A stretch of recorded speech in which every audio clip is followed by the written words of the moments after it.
let me know that love is all around me. Hey, everybody. Welcome to Soul Fulfilling. And my name is Rickie Byars. And I'm inviting you into the room. As you can see, I'm not at my piano. I'm in the upper room. I'm in the upper room. And in the studio, or my sanctuary, my living room sanctuary, which is also my studio, for Soul Fulfilling and for the devotional as well. Sometimes here at Big Blue, Georgia is with some folks down there doing something down there with sound, and they're getting ready for her exhibit tomorrow. So, and I didn't know that they were coming. I didn't know, so, but it was great, and so I gave the space, and I came up here to do and to have my time with you. Now, we might go a little short tonight, just because I don't have the piano, but the conversation is going to be good. It's going to be good because we're talking about fear that turns to bliss when you're doing what you came to do. So the good thing about being here, all my books are up here. So everything is at my fingertips. So watch this. Watch this. Boom, boom, boom, boom, boom, boom, boom, boom, boom, boom, boom, boom, boom. Look what I found. I feel like Mr. Rogers. Look what I found.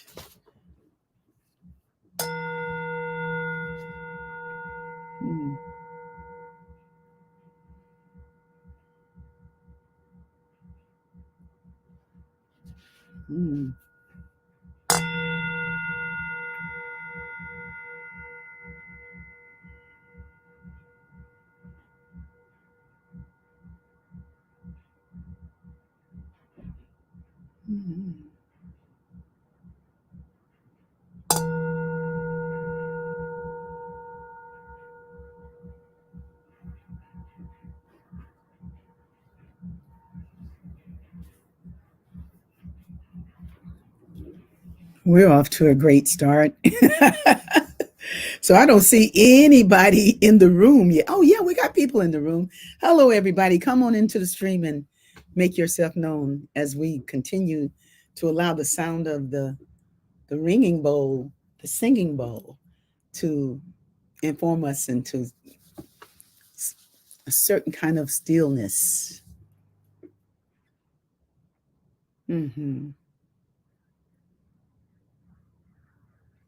Silence. Yes. That's nice. Yeah. So when I hear that bowl, sometimes I just want to sing Om.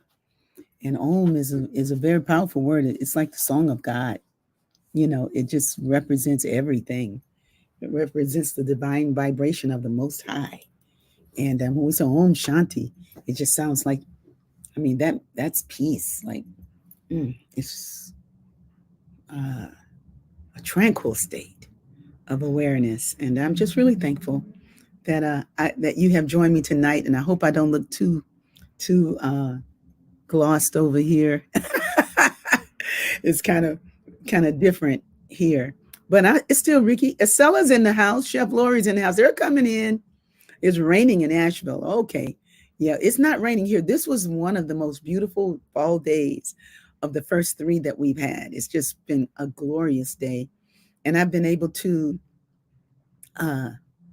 just look at the plants and the sun and just give thanks that that life is so beautiful, that this is that in my incarnation, I can bear witness to the beauty, speak from the beauty, and encourage everybody toward the beauty.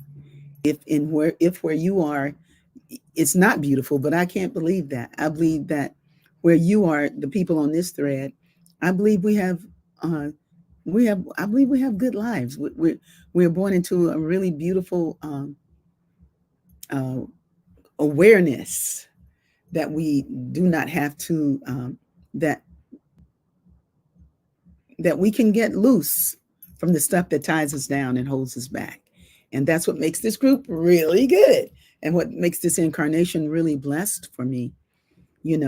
So anyway, I'm just welcoming everybody in.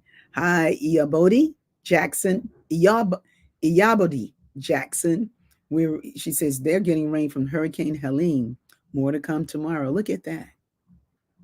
Wow. And sometimes I've wondered, like, what can we do when that's not what we're living through? It's like, if where I am, the sun is great, even though there are a lot of things that's happening with pollution and, and the wars and, and all the press, the media, the worldly world, you got that. And then you got this other place that is it's the way of God in the midst of all of that, the way of God in the midst of all of that.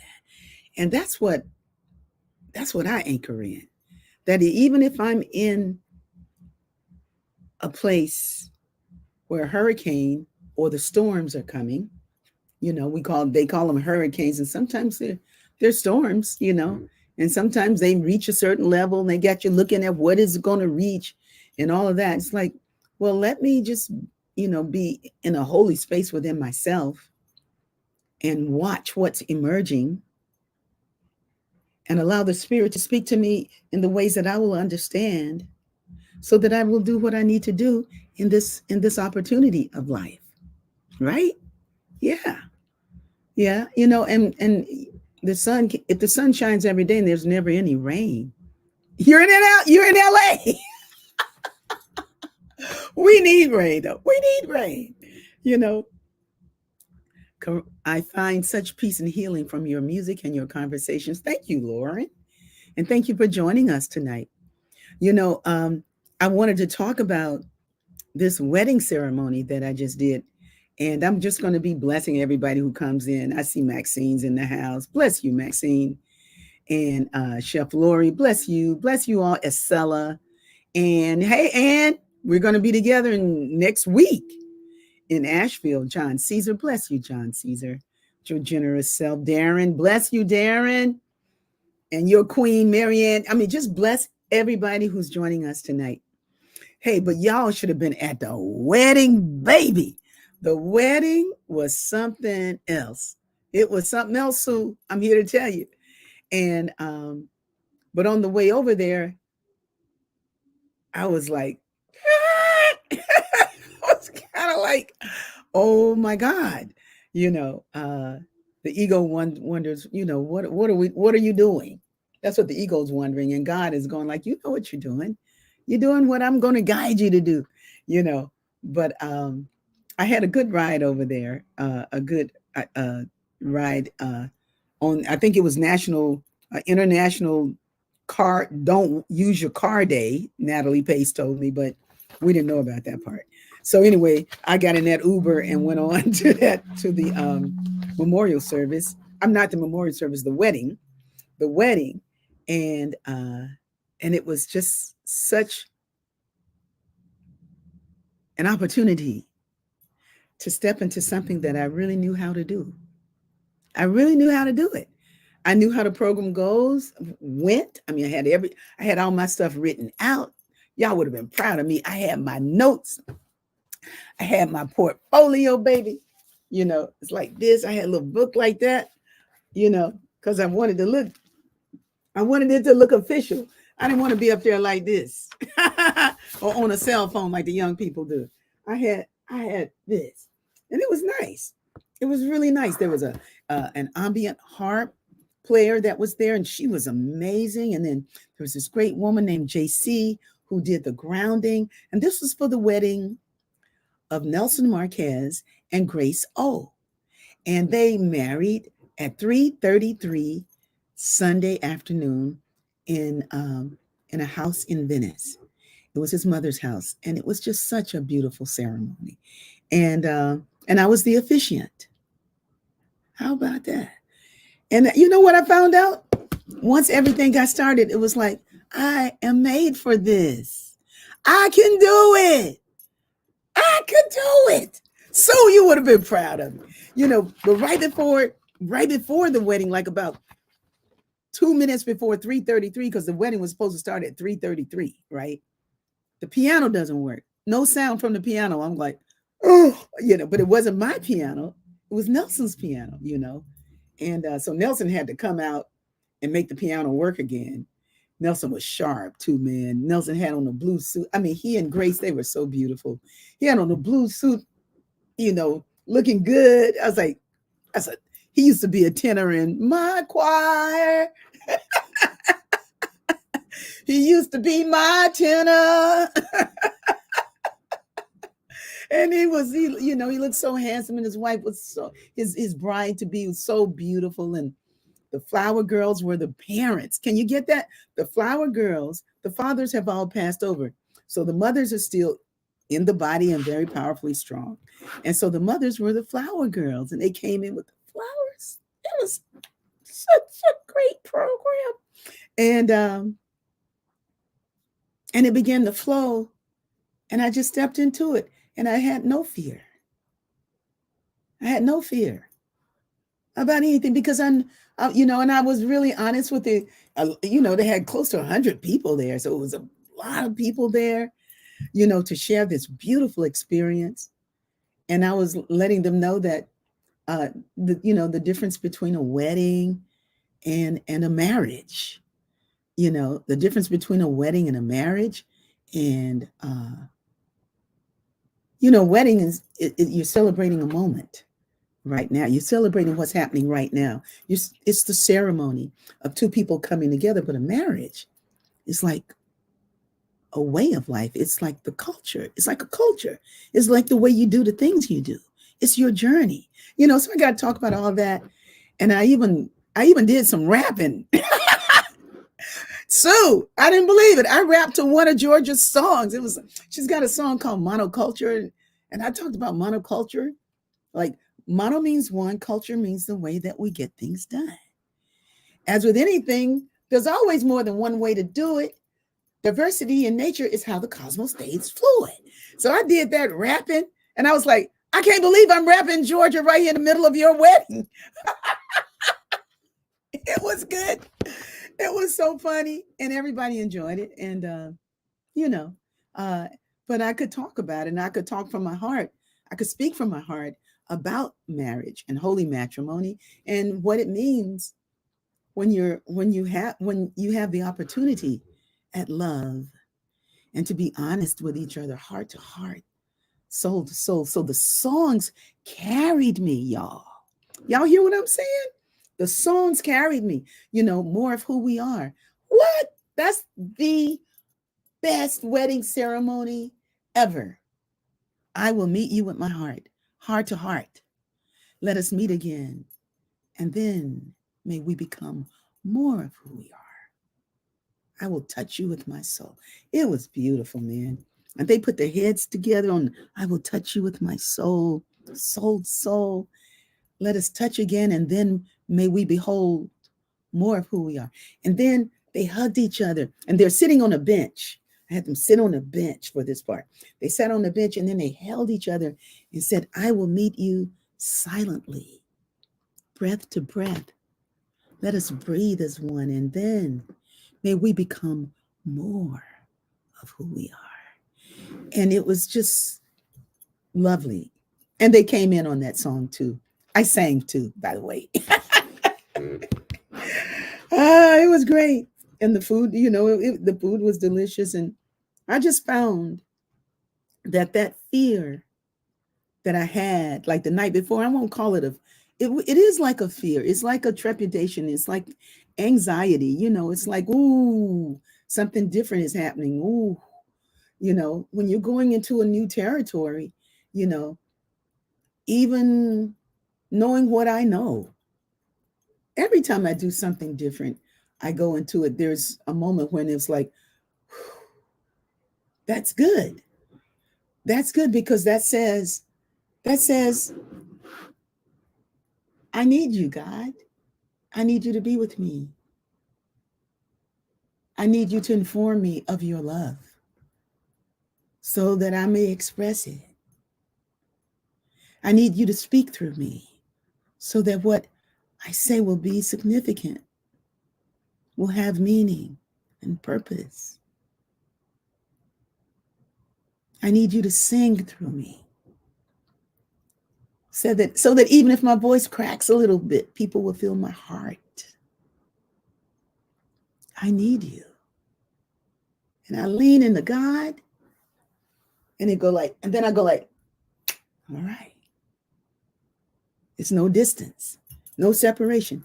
It's just spirit in me having its way. And that's the way you do it. That's the way you do it. It's like whatever it is you're moving through, make sure whether you're talking to the insurance company, Sue, or you're talking to whomever, make sure that you're in alignment when you speak, that you're speaking from your peace, not from your peace of mind, your PIECE of mind instead of your peace of mind. There's a difference in you speaking your peace and your peace of mind. And yeah. So that I found that facing that, going through that portal of officiating a wedding stretched me a lot. And when it was done, it was just so blissful. Everybody, inside of the wedding, it went into bliss. Inside of the wedding, the blessing of the rings, and to be able to speak about love and what happens when love has the final word. When love has the final word, things for you will be authentic. Your life will hum with harmony and peace of mind. When love has the final word, and you might be doing a wedding, you might be praying for somebody. You might be walking somebody through a very, very hard time.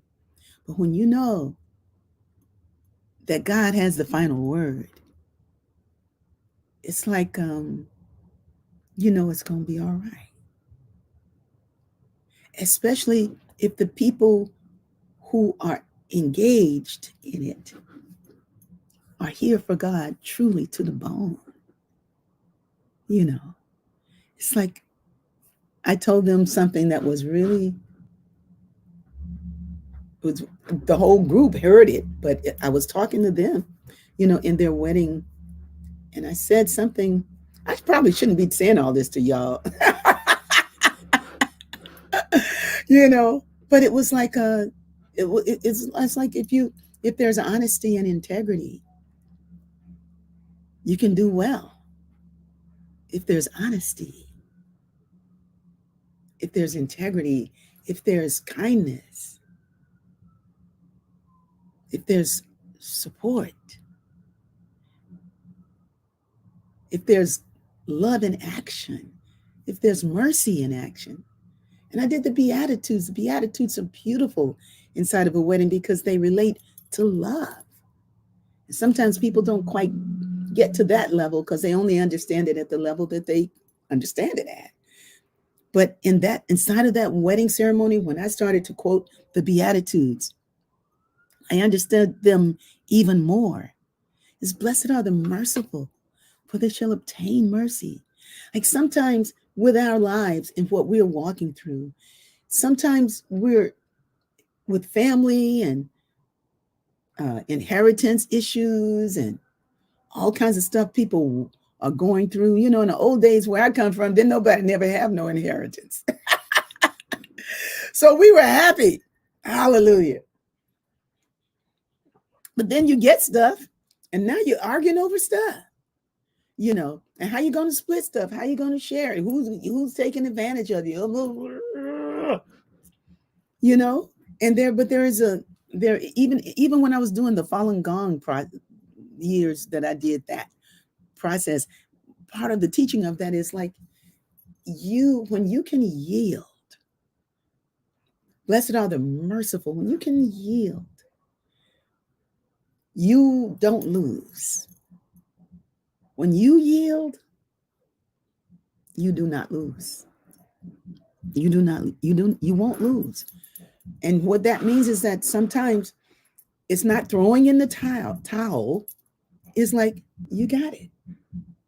It's that if that's the way you see it, then I must allow you to see it that way. I must allow you to see it that way. And after you've discussed it, and shared your thoughts about it, it's like, well, I'm not trying to win this. I just want to understand. If there's understanding, you've already won. If there's understanding, you've already won. Hallelujah, somebody. Hey, Cheryl Peterson is on tonight. Hey, Carlton Tebow's in the house. Robin Green. God bless you. Dawn Rise is on. Yeah, so I said Robin Green and others. Welcome to Taliba. Taliba's going, oh, yes.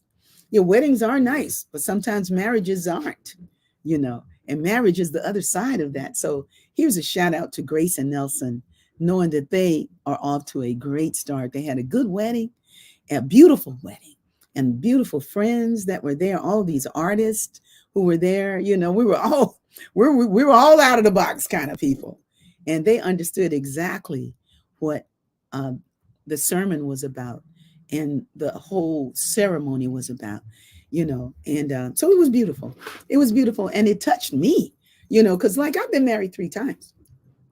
Well, the first one was justice of the peace. I just got to say that was justice of the peace. Okay. And justice of the peace was like, say I do. You say, I do. I do. Boom. Now pronounce your man and wife. Husband and wife. Go over there and sign the certificate and you're out, And I was back in class for my 10 o'clock class. That's how crazy I was at 20 years old. But I learned, I learned something about that kind of speed. Yeah, I learned about it. It slowed me down. And but the man I married was the perfect man for me, even though it didn't feel perfect at the time. All of my marriages were perfect for me. And it all culminated in a beautiful wedding on Sunday, like everything I've walked through in life. The Agape Choir, being a choir director, being everything I've ever done came into that moment of doing that wedding. And, it's like everything we've done brings us to the moment that we're at right now. Everything. Yeah, Darren, I was 20 years old, baby. 20 years old. And you know what? Y'all want to know why I got married the first time? In case you didn't know, I got married because I thought my mom was going to die. And I wasn't a smart woman yet. I wasn't a woman at all. I was really a little girl growing up. And my mom was very sick. And she sounded like she was going to die. And I didn't know what I was going to do. I was in shock, kind of. Like if my mom, and I hung up the phone from talking to her, and if my mom dies, I don't know what I'm going to do. If she dies, what am I going to do? What, and my little selfish butt, the baby girl, what came out of my mouth? Who's going to take care of me? And you know what Howard Boger said? He said, I will. I'll take care of you. And yeah. Hey, Carlton, I think I got it in a song. I think I said, past lives, they make no difference. Future lives, they don't concern me. Nelson is on. Yikes. Hey, Nelson, that is the groom. Nelson's in the house. Everybody send some fires up for Nelson. Just put fires up in the comment. Hey, Nelson. I married at 20, and 50 years later, we're still at it. That's because you married the person you were supposed to have been with that long. The person I married, I wasn't supposed to have been with that long. But what that person did was he got me on my journey so that I could end up doing what I'm doing right here. You know what I'm saying? Hey, they're putting the fires up for you, Nelson. They're giving you the fires, baby. You and Grace. Put the fires up for Nelson and Grace. Keep the fire burning, burning, baby, burning. And then you'll be like Robin. She's been with it. Girls got to eat. You got that right, Darren. Food was very important to me in them days. And I'm here to tell you, man, I never worked so hard than with that first marriage. Somebody said they taking care of me. Hey, I was working all the time. But that person was the one that said those magic words. You need to go to New York and find Stevie Wonder and get your record deal. And I was like, that's a good idea. And there I was, boom, boom, boom, boom, on the way to New York. Praise God, you know, because I was an idealist, and I knew, I just nothing stopped me. Once I was on that path of music, it was like I was very clear. I couldn't even say I was clear who God was. I was just clear about my talent. I was clear about my talent. It's like God gave me a talent. Are they talking to me? Oh, that's the film crew out there. They're filming Georgia right now, so that's why I'm up here in the room, and I'm not at the piano. But uh, that was the right thing. He was the right person. He got me to New York. The second husband got me to settle down in a married kind of way, for real, with a home here in Los Angeles. And he wanted to come to LA. He was a musician. We had babies. That's what he wanted. He wanted children.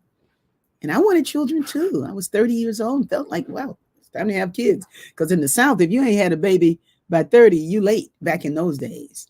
In those days, they started looking at you talking about, you ain't no spring chicken. Putting all kind of pressure on a young woman. But it was the thing to do, because I came to New York. Left New York and came to Los Angeles. And now you are all part of my life. You're part of my life. So my marriages worked. All three of them did, and they worked to get me to the point that I am now. And I am thankful, but somebody was looking at me kind of cute on Sunday. I was like, I don't know. Enjoying this talk with Rickie while the sun set. Life is good. God is good. Isn't God good? Rickie got you to New York, and that's right, Maxine. And that's where we met. Maxine was my first roommate. Maxine, that was after I couldn't live with my brother at his house anymore. Praise God. But Maxine, myself, and Rada, we had a good time. We had a good time as roommates. We weren't roommates that long, maybe 6 months, but it felt like 6 years. We had such fun. And then, I learned what it was to be treated well. And I realized that first marriage was pretty much done. But it was, in the old days, they called things an arrangement. These days, sometimes I hear an arrangement. My first marriage was more like an arrangement, but we did go to the justice of the peace. But that was really interesting. And then in number 3, who did I hit? The good fortune. What did I meet? I met Michael Beckwith, and that was a good stroke of luck, man. Michael was the bomb in the early days. He was the bomb. He was perfect for me. And he was a great teacher and a great songwriting partner. And I just appreciate everything, that he brought to my life. And because a lot of you in this thread were brought to my life through Agape. So that was a move. And now, after Nelson and Grace's wedding, man, I feel so pumped up, because I know that love has the final word. That love, like when you can trust love, and I do. That's why I'm smiling. And that's why I'm thankful.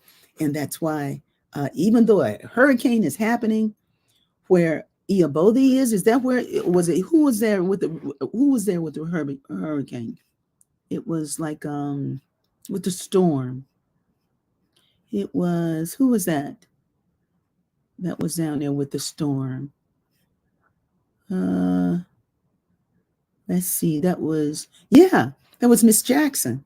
So, even though she, things might look a little unsettled where she are, I can know the truth for where she is, because I know she's going to be all right.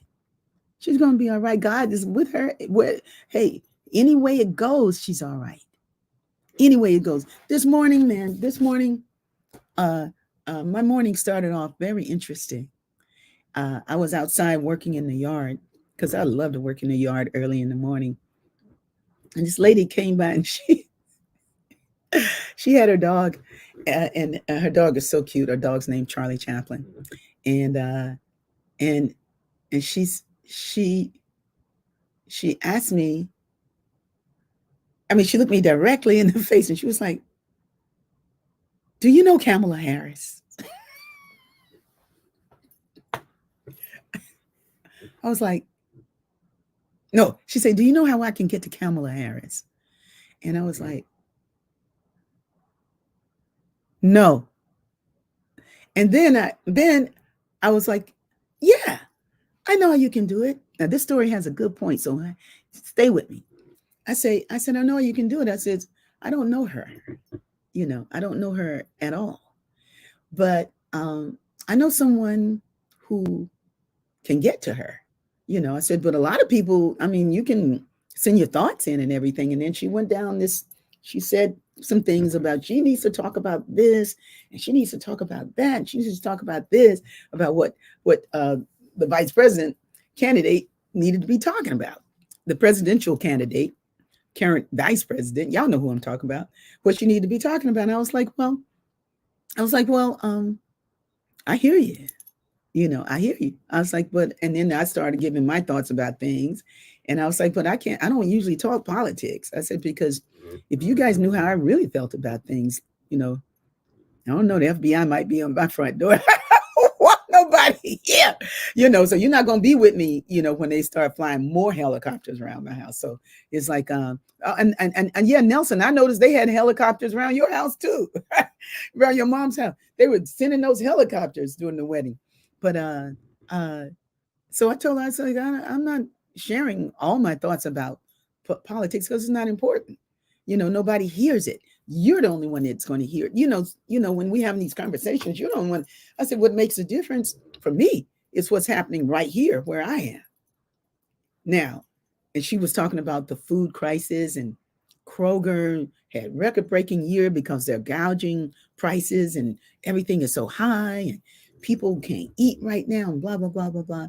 And I told her, I said, you know what? I know somebody that's got a grocery store. I know a young woman who started her own grocery store over there at Slauson and Crenshaw. And people on food stamps and EBT can get their groceries and produce 70% off. That's what she's doing.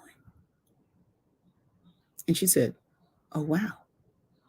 I said, she's making a difference in a lot of people's lives. And that didn't come from Kamala Harris. It didn't come from Joe Biden. It came from her. Now, she had other people and maybe something in the government, some programs or something that she applied for, whatever. But she was always interested in that. Some of you would remember from the days of Hot and Cool, when I would be at Hot and Cool, there would be a woman that would be selling produce outside, right outside of the cafe. She'd have all kinds of organic produce out there. And we would get our produce and exactly solution oriented.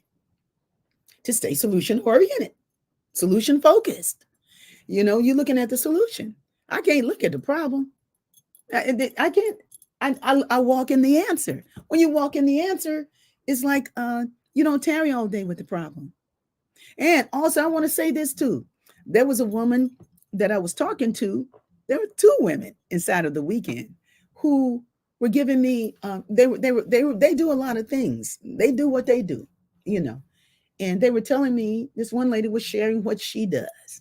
And she works over here with these people. And they serve all these children. And they do all this work. And I'm thinking like, that's so good. That's really good.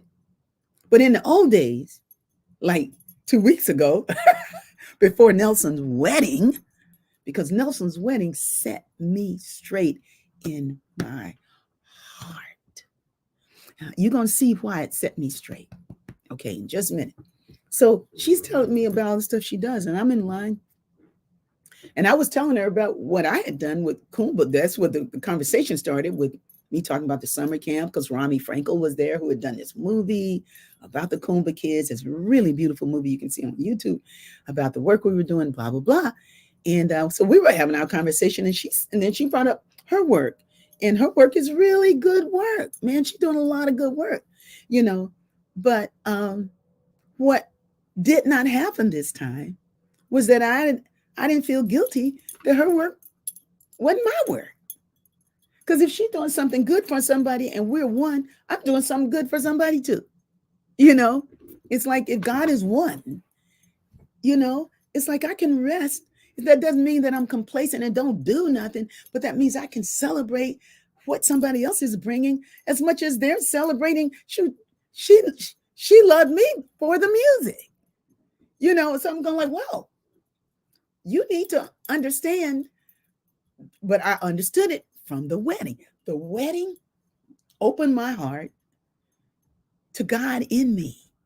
The wedding opened my heart to God in me. And that's all I can say, is that it made me lean into God more. It's like when I'm asking Nelson and Grace to lean in, to lean on God, to trust God. It's like I'm seeing it to me too. I got married to myself. It was a good wedding, because it wasn't just the wedding of Nelson and Grace. It was the wedding of me and God. Yeah. It's like I feel so good. So when the lady's talking about all she's doing, like we're standing in line to get food. So that's where this conversation is taking place in the reception. Food was delicious. Woo! Here's for potlucks, man. You get some good food. So anyway, and the mothers cooked, and there were people who cooked food. They cooked a lot of food. And the food was so delicious. The beans and rice were my favorite, hands down. And the glass noodles with the mushrooms. Anyway, she was talking about the stuff she did. And I was like, okay, that's beautiful. And I looked at her, I said, that's so good. I'm so happy that you get to do that kind of work. And I know the person who started A Place Called Home. I know her, Deborah Constance. I remember when she bought the first house. She loved my music so much. She loved the choir. She loved everything I was doing at Agape. And she took me to see her work, you know, and I did some things at A Place Called Home in the formative years. So it was like, I know the creator of the place. Now, so many years later, it's like 2 or 3 blocks, big buildings, and people get their GEDs, and they learn all kinds of stuff at Place Called Home. It's incredible, you know, but that's just another person that, like the lady that started the supermarket, is like she started it because she wanted to bring a service to the community where people don't have no grocery stores around there that's selling no decent food. So the thing is like it didn't come from Kamala, it came from her. You know, Deborah Constance didn't start Place Called Home. I mean, Ronald Reagan didn't start that. Whoever was Bill Clinton didn't start it. No, he didn't start it. Deborah started it. She had a vision. She had something that she did. And they loved what they did as much as I love what I do. And I finally got that if we are in our joy and if you're picking up trash from the street and you're doing it from your joy, it's a beautiful thing. Every time you do it from your joy, man, and not from, you trying to prove something, but actually you were just glorifying God, then it speaks loads into the universe. The universe says you have. The universe says you are loved. The universe says you are amazing. The universe says you're wonderful, Kurt. Yeah. Yeah. Hey, There are more questions than answers to why we came to be the people we are. But we're here together in this thing that's known as life. So let us live, for we're the answer by and by. I wrote that a long time ago. I was in my 20s. That was a beautiful song. Hey, I think they're through filming downstairs. But I think I'm going to stay up here and finish the conversation. Are you guys enjoying this conversation? I don't have my piano here. How you doing, Sue? Come on into the room. Who's laughing? Coming into the room. I'm laughing because Saturday, when you were going over your plans for the wedding, you were so nervous. And I'm going, are you serious? I even said, I might think about getting married again if you officiate. I mean, wow. And just like for all of us, the right songs always come through. You had a whole list of them. Little did you know you were going to use them at a wedding. Yeah, they were great too, Sue. I mean, everything was so beautiful. And Nelson, see, the other thing is like, this is why the wedding was so superb. It's because of the heart inside of Nelson and the heart inside of Grace. Like, they are those people. You know what I mean? You know, somebody told me, they said, somebody told me this. They go like, I probably shouldn't say this, but I don't care. You know, I'm such a public figure for you guys, not for the whole world, just for y'all. Folks like, she's famous. No, just for y'all, the people who know me. But it's like, somebody told me, they were like, I just knew you guys would be together forever. It's like you were such a perfect couple that I just knew that you would, it was just like you, everything you knew. I'm listening because I know that what they saw was not an act. What they saw was the part that really worked. What they saw was the part that really worked. You know, they saw the marriage of a music director to a spiritual community. You know, it's like a lot of times it looked like I was married to Michael Beckwith. But in truth, I really wasn't. I was married to agape. And that's different. It was so in my heart, in my soul, you know, the church and everything it was that I thought. And of course, I love the man. Don't get me wrong. I love the man very, very much. I still love the man. I'll love Michael forever. You know, it's just the way it is. Like Frankie Beverly said, and that's the way it is. You know, it's like, what? You know, how could I not love somebody that I loved?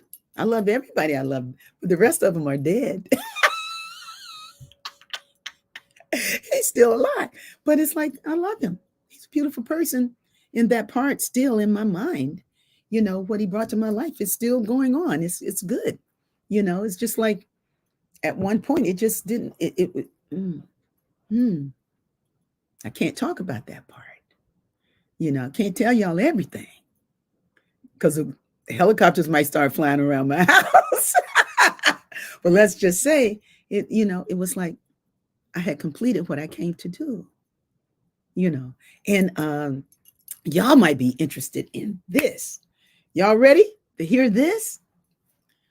I got footage of the 2930 concert that we did in 2017, I believe that was. It was 2017, 30 years of my being in the choir. 2016. So the concert had to happen in November 2016 because 2016. No. 2016, 17, 18, 2016. I think it was 2017 because the choir would become 30 years old in 2018. And that's when I left, November 2018. See how much I was married to the church? It's like, and that's probably because I grew up around nuns. They were married to the church too. But anyway, no, they were kind of married to Jesus. But anyway, at least that's what they said. But at this time, this concert was to celebrate 29 years of the choir and my 30th year at Agape. And the concert is incredible. It's so beautiful to see all these choir members dressed in their t-shirts, and some had come back from many years ago, and they're singing. Some knew the words on the close-up, some didn't. And I talked about that, and that was funny, and we all had a great time. Rob McDonald sang Make Me Stronger and killed it. Nikki Harris was there. Tim McAfee Lewis was there. It was just like, whoo. It was like that night we threw a party for ourselves. We celebrated our music ministry. Yeah. And it was my 30 years at Agape. And we threw our own party. And everybody came in. The sanctuary was packed. The choir loft was packed. The band members were there. And it was just a mighty, mighty evening. So where can I post this so that you can see it sometime? Where can I do that? I don't know. I got to figure out a way to put this someplace where you can see it and you can download that concert. But I have a whole bunch of beautiful footage that reminds me that I wasn't crazy.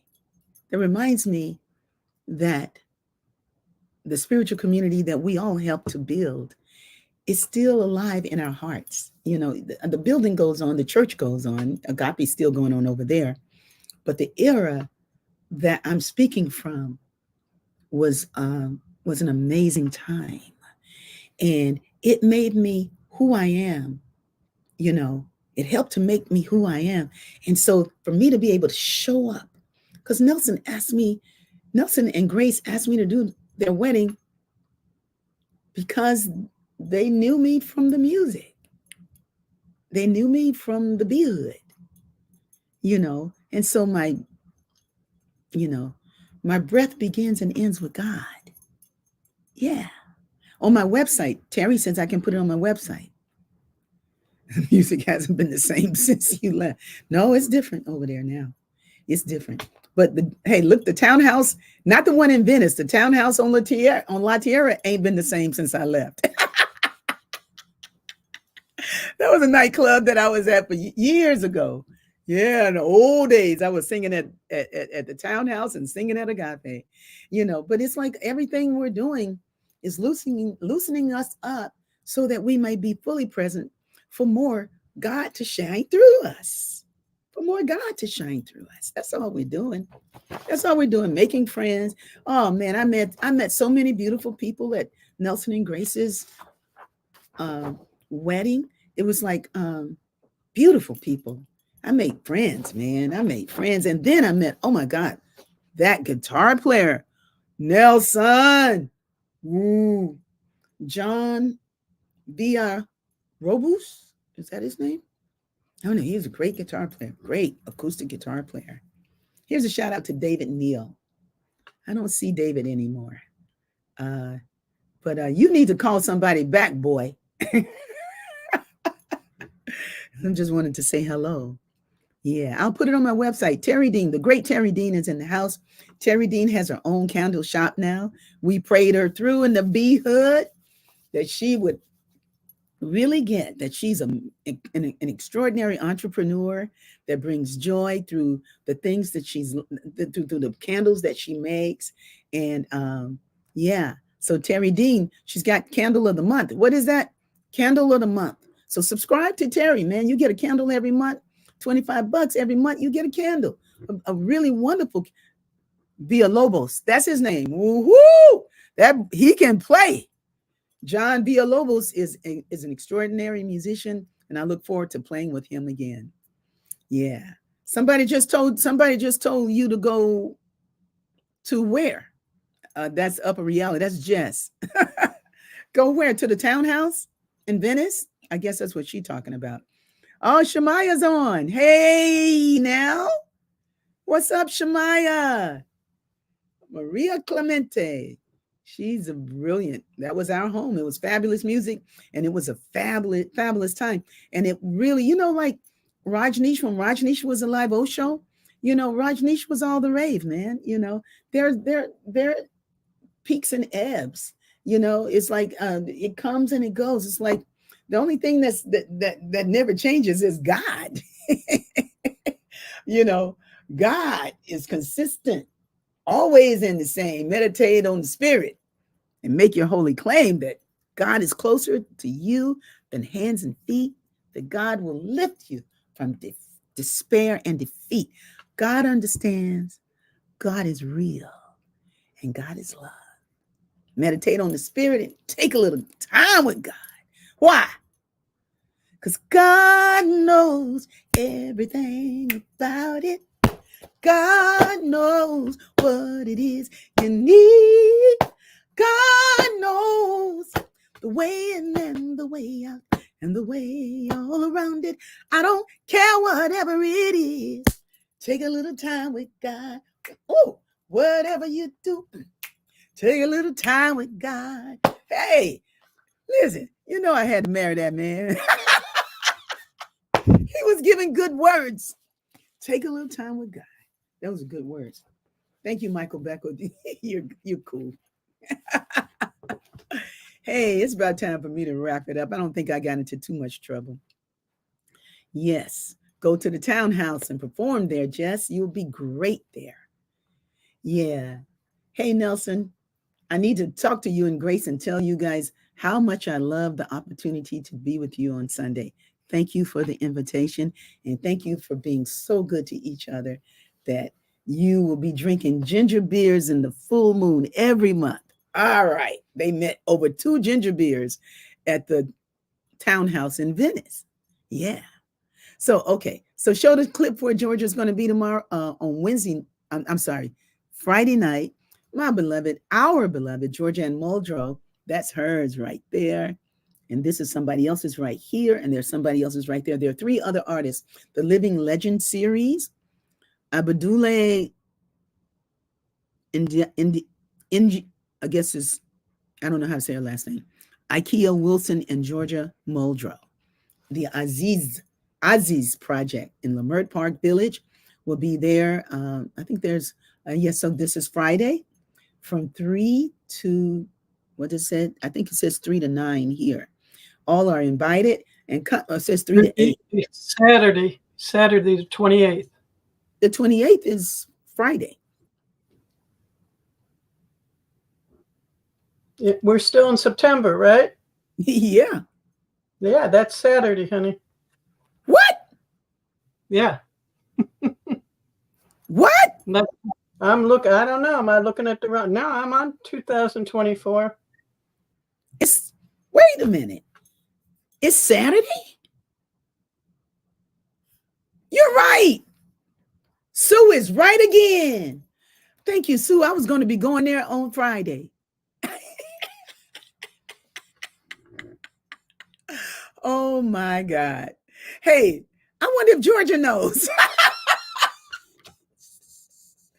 She probably knew already. I thought Friday. Oh well. Anyway, so yeah. Okay now. Cool. Well, I'll see those of you who are going to come to the exhibit on Saturday, the 28th, and it should be she's done some stunning work. It's just stunning. Georgia painted in a very short period of time, almost 42 big. I mean, she's a genius, and in our lifetime, and who came up through the early days at Agape around and in Leimert Park. So between them, she was with her dad in Leimert Park, and she was with me at Agape. And between Agape and Leimert, she's grown to be this amazing artist, like so many wonderful young people, folks, Oran, Beverly Freeman's sons, great chef. I mean, these kids, they grow up and they're just amazing at what they do. They're just amazing, and so we're just thankful that we can love them and continue to love our children, Let's love them and take care of them. Yeah. I wanted to show some of our friends from the Bee Hood at Sunday Devotional. Mm-hmm. Here's Oh, you had pictures. That's Erica Butler. That's Erica Noble Smith Nobles. I always call her Erica Butler. I don't know why I do that. Her name is Erica Smith, and that's her with RNA. Yeah, that was beautiful. What else she got? Ah, there's Marion Lewis. And that's Aziz's work in the background, as some of you may not know, but you should be looking at the devotional because devotional rocks. What else you got, Sue? Ah, they're sitting on the back row. That's Brahma Shakti and Janice Marie, who had a birthday today, I believe. And that's Love Rainey. I believe that's Love on the other end, our Balance with Love. She's been on she should come back. We should have her back. We haven't spoken with her in a long time. Those are great pictures. Yay, Sue. All right, Unity of the Blue Ridge. Okay, so you guys, next Wednesday, I will not be, no Soul Fulfilling next week, okay? Unless life coach Ade is willing to come on. He might be willing to. But right now, I will be at Unity of the Blue Ridge for a concert next Friday night. Saturday, can you take that down for just a moment? So I can talk about Saturday, Sue. So on Saturday in Asheville, I will be doing an immersive play shop at Unity of the Blue Ridge in Asheville with Reverend Darlene Strickland. Estella is going to be there. Ann Combs, who's on the thread tonight, will be playing guitar with me. Come on, Annie. Woo! We gonna rock it. We gonna rock. And we're going to have such a great time in North Carolina. First few days, I'll be in Charlotte visiting my sister and getting, just seeing my sisters. I have two sisters in North Carolina, so I'll see them and my little nieces and nephews. Then I go on up to Asheville. And so I won't have time for a Soul Fulfilling next week. I won't be here. So, but I will return. What is that? Sunday. And we'll be back in town the day before my birthday. All right. My birthday this year, I'm trying to figure out, what can I give you guys? What can I give? Wow. So much of my life has been about who's going to feed me? Who's going to take care of me? It's like, how can I serve you? How can I serve you? I just continue to love God. Maybe if that's enough, it's just to love God together. Yeah. Hey, thank you all for joining us this evening. I think I have enough time to talk about the other things that are happening. You want to get your tickets to the annual spiritual living retreat in the DMV, because that's going to be great. They're selling tickets, man. They're going to have a good house. We're going to rock. I'm doing like a revival, but it's just me. It's not a lot of singers. It's going to be me and you. And we're going to be there for a day and a half of some soul searching and really getting revived in the spirit.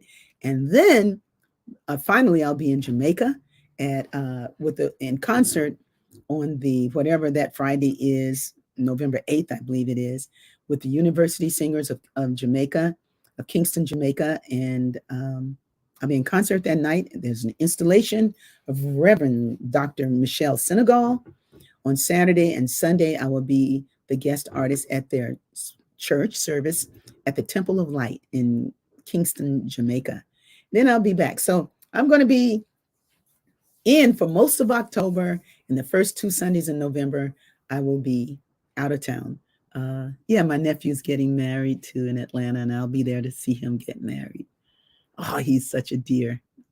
Yeah. So, but I'm not doing that wedding. I'm not officiating. No, I'm not doing that. I'll be there as a family member. So that's what I'm doing. And I want to thank you guys for staying on. And love you, Nelson and Grace. Give Grace my love. I'm inviting everybody to the art exhibit on Saturday night. Thank you. Saturday from 3 to 8. And then to the devotional on Sunday. Okay. So I think that's all I got to say. And then I can move into a silence here for a moment. I kind of like being up in the upper room. Miss my piano a little bit, but that's okay.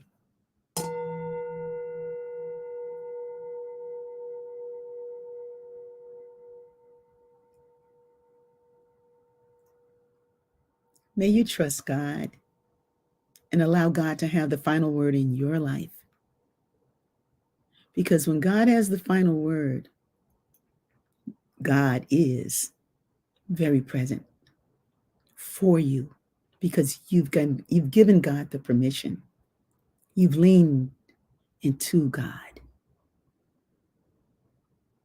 You've allowed yourself to be informed by what is most high. And you do for love what you would not do. Yeah. And sometimes what that looks like is not what's been scripted. I thank you, God, for walking with everyone who's been with on the thread tonight and those who've just been walking, period, walking with Sue, right where she is with Marion, Maxine, Robin, Iyabodi, Ade, Janice Marie, Pramashakti, Robin Green, Nelson, Grace, Carlton, Darlene, Ann, Isella, Chef Lori, Taliba, her mom, John Caesar, so generous, buying watermelons for all the band and singers. The watermelon man was happy. Thank you, God, for you are all of these people. That's who God is, all of y'all.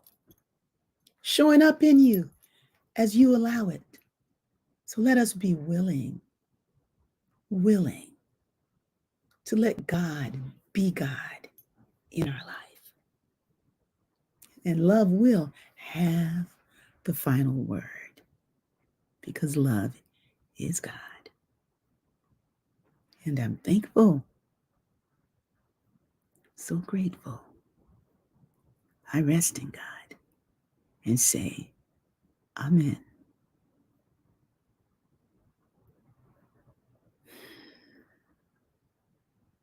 Ashe. Let our joy be so triumphant that we rest in God.